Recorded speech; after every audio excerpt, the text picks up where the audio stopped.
We are back again, me in the studio and Dr. Tino in his office.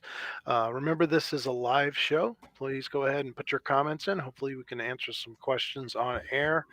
We're going to continue on the theme that we started last week when we were discussing anger and how it relates to fear. A lot of the comments we got on the YouTube channel post broadcast asked about a very simple question that I think we all have to deal with, which is how to manage fear, whether it's generated, anger, whether it's generated from fear, or from other issues in our lives. Doctor, is there a manual, so to speak, or a Having some primer that someone can read to do that? I think that you were having some connection problems, so let's continue. That's fine.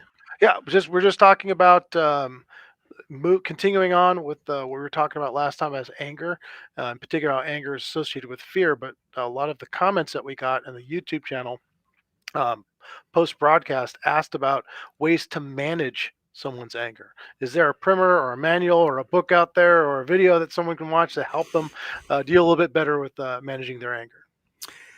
Well, welcome everybody. Thank you very much for joining us and for having helped us reach 2 million views on our podcast, both in Spanish and in English, and reaching 10,000 um, subscribers. We hope to get more subscribers as we go on, and also thank you for listening to us. We actually reached another milestone, which is we have 100 videos in our YouTube channel now. So that is actually very encouraging for us. Now, moving forward with the topic for today, anger, we can spend probably a year, 30 minutes once a week talking about anger. So I'm going to try to summarize it as much as we can because there are adaptive components of anger and there are pathological components of anger, and there are, let's call it, normal anger, right? Adaptive anger. And there, as we've talked before, with most psychiatric issues, there are biological, psychological, and social issues related to anger, and they all interact with each other. So when we talk about anger in general, we have to recognize what is the anger doing to our lives, right?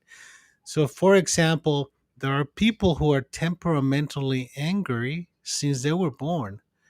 Okay, they tend to be having a hot temperament. So anything that creates an imbalance in their environment, whether internal or external, gets manifested in the form of anger, an emotion of anger. And we have to learn to separate anger from aggression, right? Aggression is a physical manifestation of anger. So when we're talking about anger, we're talking about the emotion, the feeling that you have a need to do something with in a retaliatory way, let's say, right? Actually, a lot of people who retaliate out of anger, not necessarily out of frustration or shame, even though in some pathological cases you can see something like that. So it's important to recognize that anger comes from different places. But it's also important to recognize that we have to be conscious of it, right? We have to recognize that with anger, angry, number one, and second, that we're in control of it. Now, people have different ways of controlling anger. We all have different personalities. We all defend ourselves from emotions in different ways. So there's some people who become very withdrawn. There's some people who become passive aggressive. There are people who become very openly angry in a very dramatic way. There are people that tend to self punish when they're angry. So there's a whole gamut of different ways of dealing with anger. There's people who sublimate, meaning give the anger up to a higher power, right? So religion can be one of the ways of doing that. So it is important to keep that in mind. Now, in order to be able to manage anger, we have to have two components: ability and will, right? We have to be able to manage it and we have to be willing to manage it. Ability really talks about the substrate, meaning our brain. Is our brain functioning well? Because anger can also be manifested in a variety of psychiatric and neurological disorders. So, if you have a very low IQ, you may not be able to manage anger as well. If you had a head injury, you may not be able to manage anger as well. If you have attention deficit disorder, right, you may not be able to handle anger as well. If you have a schizophrenia and you're delusionally paranoid, you may not be able to handle anger as well. So, very often when we talk about managing anger, we're talking about managing anger in people who are not vulnerable and unable, right? Because those people that you just mentioned, including others like people with bipolar disorder, manic with psychotic features, is not able to manage anger. So we cannot ask somebody who's unable to be willing, right? And there's some people who are willing, but they're not able. They try very hard, like people with attention deficit disorder.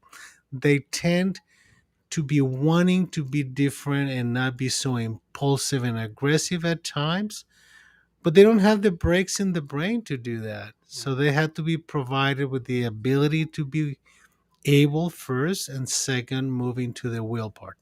So really, if someone's manifesting significant amounts of anger, the initial step is to see if it is biologically driven, not just psychologically driven, and to manage that part first before teaching the coping mechanisms that come in from a psychological standpoint. Is that correct? Yeah, and but the second factor, before we get back to the will part, is that people recognize frequency and intensity, right? We all are, I guess, reptilianly able, right? We were developed biologically to be angry if we need to, because anger becomes kind of a very basic form of the fight and flight response, right? Hmm. Okay, that anger may help you fight, right, before you decide to run. So the anger has to be there. It's reptilian. It can be part of the emotion of all mammals, right? But we as humans have developed the frontal cortex that allows us to put some brakes on that. So we can choose to act from the anger or not, right? Other reptilians don't have that. They just react angrily and they will attack you, right? But we have developed controls. That's part of being human. Now, those controls, okay, can be faulty because of biology, can be somewhat faulty because of psychology, or can be overwhelmed by psychological factors, right? Fear is one of them. Another of those overwhelming factors can be constant aggression toward you, that you need to be defending yourself aggressively all the time.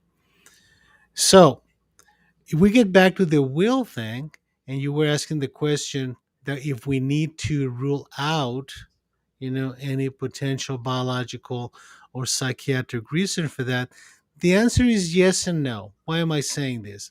Because most people have to recognize a pattern, right? So we consider anger problematic when it becomes repetitive, intense, and causes dysfunction, right? Let me give you an example of anger that is properly managed, right? You're driving down the freeway, somebody cuts in front of you, right? It's an 85-year-old woman who's driving at 35 in a 65 zone. And then you get frustrated, you get angry, and you feel retaliatory Hmm. because she's making you lose like half a second of your life at that moment, right? How dare you do this to me? That's kind of a narcissistic response. Or you're too dangerous to be on the road. You can cause an accident and that makes you angry too. But you don't know it's an 85-year-old woman driving at 35, and you go past her and you notice that she's like that. And you start rationalizing your anger in a more positive way, meaning she may not be able, right, to drive faster than the 65, the 35 miles an hour. So you're managing the anger and the emotion well, and you move forward, right? So there are positive ways of processing your anger. But you have to be aware of the anger in order to process it, right? Properly. Let me give you an inadequate way of handling that. You go past the lady, you pull a gun, and you shoot her. And then people probably say, well, you're being dramatic. Well, it's an excessive example, but it happens, Oh yeah, more often than not. right? So we need to understand that anger is as detrimental to us as it is to the people we're trying to correct or we're trying to take revenge against, because it blinds you from rationality, right? We've The seen a reptilian lot, brain takes over. and rarely. So we have seen a lot of that over the last 18 months, a lot of irrationality with anger that serves no purpose of benefit to the individual who's angry. So I think it becomes terribly important that we stay focused on the fact that first is recognition, and then once we recognize, we have to have choices, right? And some of the choices are pretty traditional. I mean, you can start by taking a deep breath, right? And we talk about a lot of things, but there's one thing that we should never do. And there was some time in the past when there was actually a lot written in psychology about letting go of your anger, you Hmm. know, that you should just show it, let people see it, right? And that by doing that, you're going to empty yourself of the anger, and then something good's going to come after that. Don't do that. Okay, because what happened with a lot of that research is that people that started justifying their aggression, not their Hmm. anger, their aggression, based on I had to let go. Hmm. My therapist said to go nuts, so I'm going nuts, right? Exactly. So you don't want to be letting go. You have to be in control of you, because that's all you have control over. Then you decide how to do it, and we can look at different options for that. Well, you mentioned the analogy of of putting on the brakes. So your reptilian brain goes off. Your prefrontal cortex is supposed to help control that by putting on the brakes. But the reality is, even when we're driving a vehicle, we can apply the brakes gently, or we can slam them. And really, that's the mechanism we have to look at. How do we apply the brakes that is both helpful to ourselves, helpful to the person we're interacting with, and not damaging to either party? Is that about right? That is correct, because we need to understand that aggression, it's a crime, and it's got legal consequences, right? And unfortunately, and I have to go back to the road rage example, it's very easy to be aggressive when you're driving a ton of metal, it's a weapon, Hmm. and And it's also that very. and also that distance. I mean, the same way people say things on the internet to one another on social media, because you're not face to face with somebody. Yeah, in a car, you're wrapped in a bunch of metal. On the internet, you're on your computer. You're not in the same room with the person, so there's a safety factor and a factor that allows them to be a little more aggressive because they know there's not going to be any retaliation whatsoever. And I find it fascinating, because most people know what to do when they're angry in an adaptive way, except under certain circumstances, right? So I think it's important, right, to understand that when somebody's triggering you in an environment that you feel free to let go, all right, then you're probably in a very familiar environment or in a very protective environment. It's very easy to be abusive with your husband and your wife Hmm. inside of your home, because you feel safe, right? You feel trusted with your anger.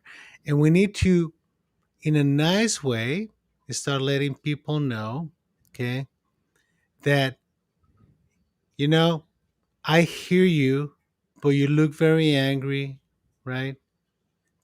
Can you do something about your anger before we have this conversation? Now, in some situations, that may get the person triggered, right?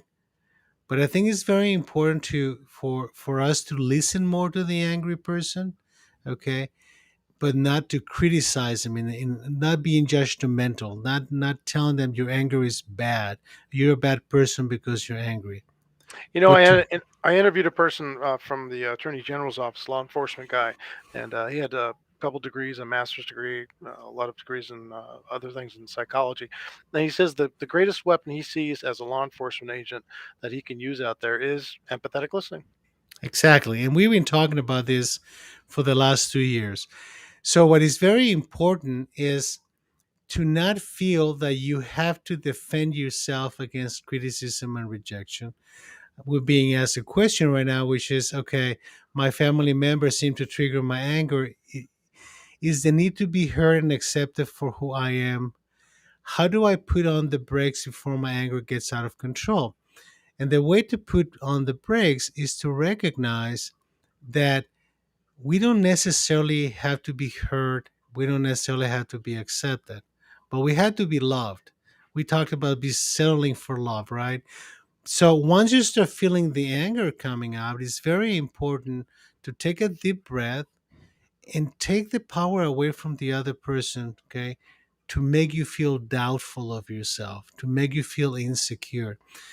Very often, and we talked about this in the last program, fear and insecurity leads to you feeling angry and having to prove something, right? So people don't have to accept you, but I think that you should hope that people who are close to you, especially your family, loves you. And it's okay to say, I know that I'm not accepted, but at least can I be loved, right? Because that starts a dialogue. For as long as you continue arguing the point, okay, and you continue defending yourself, you kind of lost the argument already, right? Because, and if you're not able to do that, you need to start practicing some other techniques like meditation, like finding words in your mind that can help you relax. But your anger by itself should be a trigger for you to say, I need to do something different. And you know, you mentioned before, anytime we're in a situation that's overwhelming or uncomfortable or threatening, you can always remove yourself from that situation. Maybe Correct. take that time. Say, okay, I'm not, my family's triggering me, just like our the person with the question said. Maybe it's time for me to take a deep breath and just walk away for a little while. When I get my emotions back under control, come back and have that more logical conversation. Basically, get the reptile to settle down so that the prefrontal cortex can come in and do some of the work. Exactly. And not to feel that we need to win an argument. Sometimes losing an argument is healthier because we learn more from that. The other part is that it's very important for us to be able to recognize the triggers in the family, right? And I remember, I mean, recently I was doing some work for Instagram on the 10 rules of Dr. Patino, right? And one of the rules was that everything we do, both personally, socially, and emotionally, has to have a purpose. Hmm. So one of the ways that you can trigger, kind of start distancing yourself from the situation, is by telling yourself, what am I trying to gain from this argument? And it may sound a little selfish, but you need to ask, what's in it for me? Hmm. You know, if there's nothing for you, you just remove yourself from the situation because there's nothing for you. Yeah, you're wasting your time, quite literally. Exactly. So what is it? What is the purpose of what we do? You know, um, what is the purpose of being with my girlfriend? What is the purpose of me uh, wanting to, go to the movies? What is? I mean, everything has to have a purpose, and most of the time, in a healthy way, we have to learn to be selfish, right? Um, I mean, there's nothing wrong with saying the purpose of being with my girlfriend is one, I like her. Second, I like to feel loved. That's fine. There's nothing wrong with that. It's not all about what are we doing for the rest of the world, but how do you give yourself the good values you give other people? You know, it seems that you said something that a lot of people were almost programmed to always fight back, always programmed to try to win that argument, try to win the fight, instead of, like you said, asking the question, "What's in it for me?" I know I've found recently, and I'm fortunate to be relatively well educated, that sometimes I'll get in arguments or people will start an argument with me or a discussion that leads to an argument, and I realize while asking them questions that they don't have enough understanding of the topic to even have the conversation. And that allows me to say, okay, well, after 2 more years of basic economics, we can talk. And I can make that little switch in my head after I ask a couple questions and see. And that may seem very egotistical on my part because I'm judging their levels of understanding and knowledge and even intelligence. But I think that can help some people. We have to be very careful of not making statements that will trigger anger on the other person, because that's revenge, and it may be somewhat unconscious, right? So we have to be. That's why you get back to the issue that the attorney general was telling you, which is listen first, right? Listen first, and then decide what is the purpose of your comment. Hmm. Why are you saying that? I mean, and I'm getting heavy into psychiatric stuff because that's what we do when we're interviewing people. My job is to understand what is the purpose of what you're telling me. You know, how is that good to you? How can I give it back to you in a way that it can be of some help? And again, I deal with a lot of people who are not able. Um, but in general, when we have people who are really struggling with this, they need to start doing some practical things and to understand that dealing with anger is not an event. It's not how you deal with that episode of anger, but how you train yourself to one, recognize and deal with anger as it goes on so you can decrease the intensity and frequency with the understanding that someone is totally adequate to be angry, right? It's not that being angry is bad, it's what you do with the anger that becomes problematic. So the first thing you do is you recognize and tell yourself, I'm angry, right? And then you start some relaxation techniques. You can start doing some deep breathing from your abdomen, not with your lungs, you know. And while you're doing the deep breathing, you know, 10 in, 10 out. I mean, 10 in, call for 5, 10 out. And then you start telling to yourself, relax and take it easy. You're talking to you. And you can do this while you're talking to somebody else. It may actually give you an opportunity to disconnect yourself a little bit, right? Sometimes people have to visualize a relaxing experience, whatever that means to them, right? If that gets more serious, I mean, you can start doing some self training on meditation, you know, relaxation of your muscles, things like that. Things that you, Vince, are very aware of because you guys do that all the time, you know, in self defense training, right? Because it's a lot easier to fight when you relax than Hmm. when you're tense, right? Because you can do a lot more things.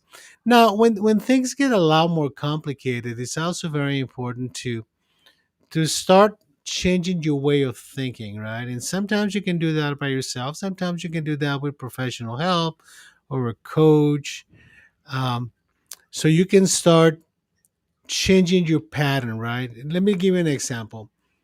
Very often, when we're in an argument with someone, we use the word always and never, right? And those two words should never be part of an argument because never is never and never is always, right? So, um, but that kind of gives us a sense of that is revenge. That's an attack. You always do this to me, right? So you kind of projecting into the other person the problem. So basically saying, my anger is your problem because you make me angry, right? So that is a circular pattern that needs to be broken. So we can actually use the word always or never as a trigger in your brain to switch it into relax, right? When you catch yourself saying always, take a step back. I mean, physically remove yourself from the situation, right? And say, stop. This is not leading anywhere, right? We're not listening to each other, we're attacking each other. And even though it's not necessarily physical, it is as damaging as getting into a fight, right? So, rules: don't let go, deep breathing, use relax as a choice word, you know, take it easy as a choice word when you're in a heated situation. Visualize relaxing experiences. Avoid using words like always or never when you're in an angry situation. Um, the same situation happens in the road rash situation, right? We immediately project outward You are the cause of my anger. Now, in most situations, does not raise to a complicated level, but not unusually, right?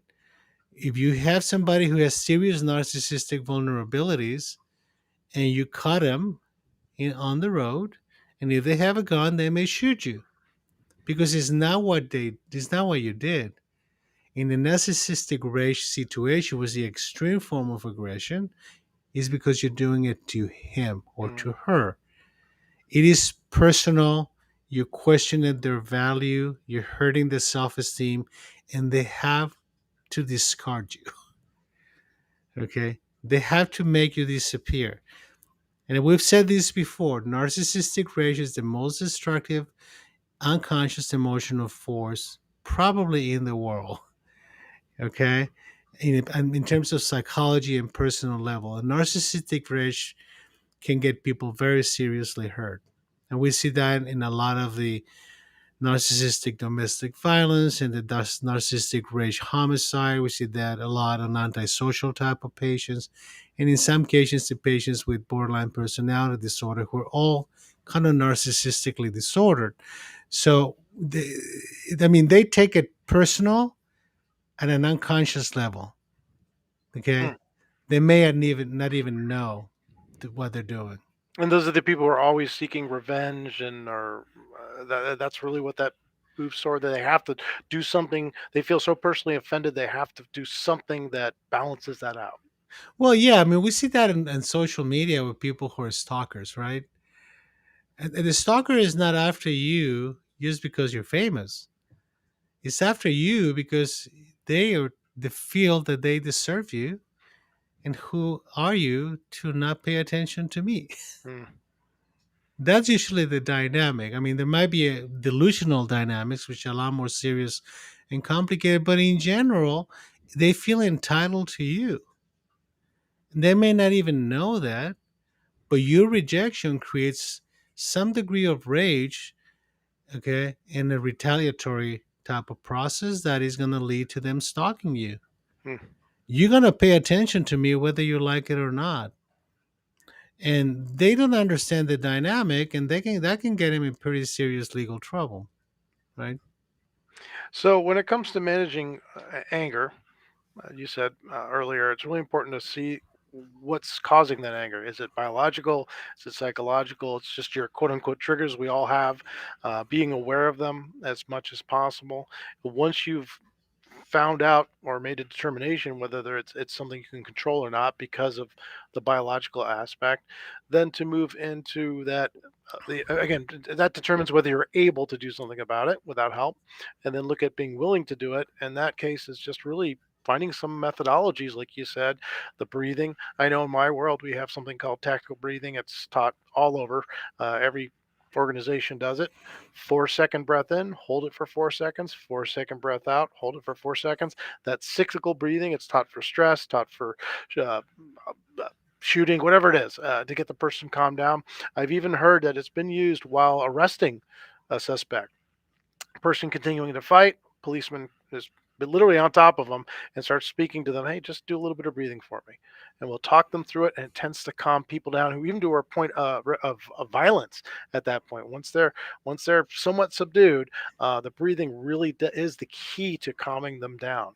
Uh, where can people find some of these exercises they can do? I mean, I'm sure there's tons of them on YouTube, but a lot of them, not all of them are legit. What would you say someone could look for that Well, methodology? there's sites like the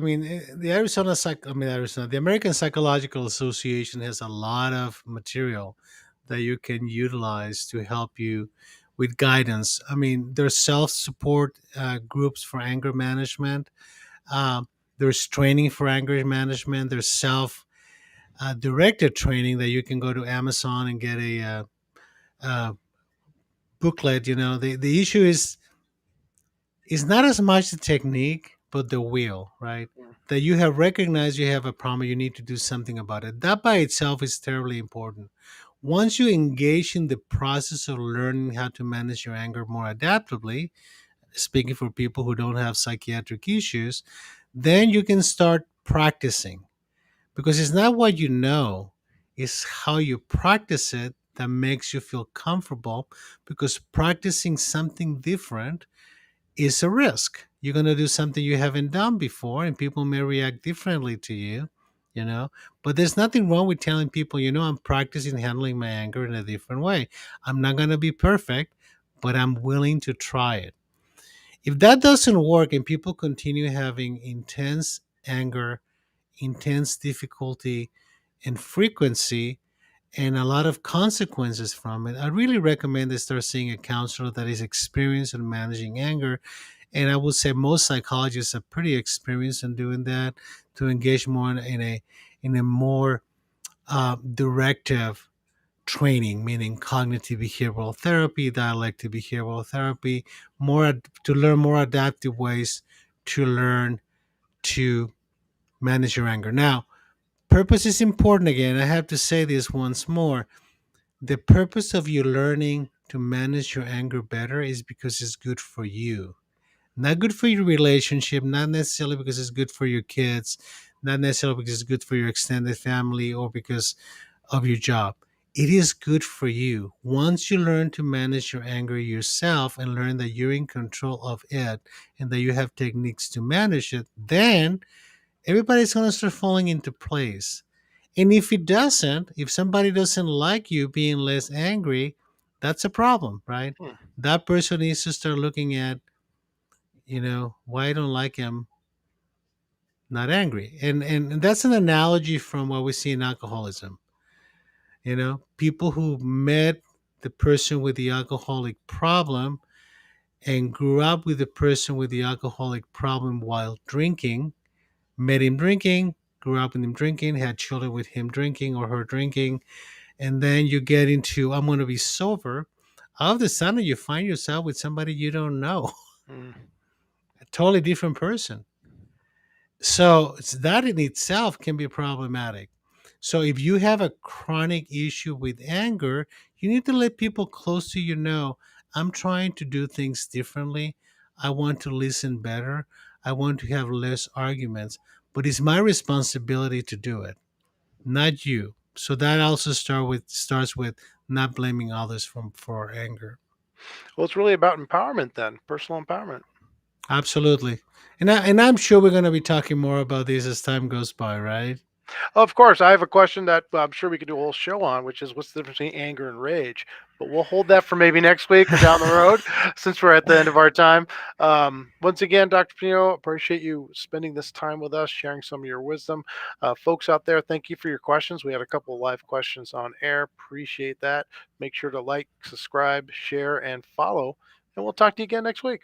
Hey, thank you very much to everybody, and we'll see you next week again. Thank you.